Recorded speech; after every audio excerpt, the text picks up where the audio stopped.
She checked the mailbox and bills were stacked like warfare. Every envelope said urgent, but he wasn't there. He had left, not just emotionally, but financially.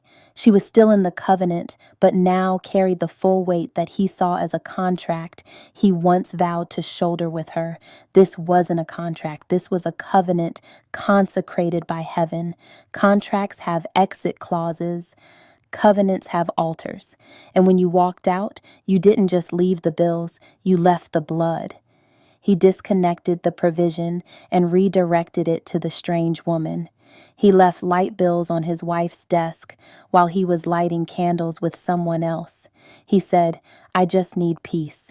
But his version of peace was watching her carry every burden so he could be free enough to fund deception. This wasn't just abandonment, it was spiritual embezzlement. He transferred kingdom wealth to a woman who never survived the famine with him. He left his wife with the wilderness budget while the counterfeit feasted on the milk and honey. He took what was meant to cover the covenant and poured it into a delusion because it falsely humbled itself when he spoke, but never prayed when he was broken. He didn't just break her heart. He broke covenant protocol and rewired the flow of heaven to a faucet God never opened. She wept in silence, paid mortgage on her knees, covered bills in tears, and God was watching the woman he ordained bear the storm alone, while her husband played king in a counterfeit throne. And now, the vault responds, "I gave you a helpmeet, not a debt mule. I anointed her as a crown, not a casualty of your rebellion.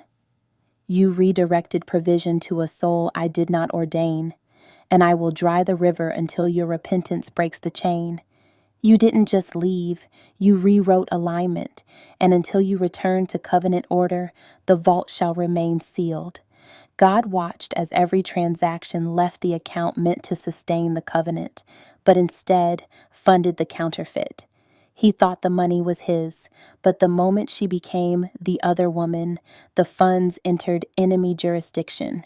Because once a man leaves God's alignment, his finances no longer flow under blessing, they flow under judgment. And the counterfeit, she thought it was favor. But she didn't realize she was receiving contaminated currency drenched in betrayal and crying blood from the covenant altar. Every dime came with residue. And heaven doesn't bless blood-stained withdrawals.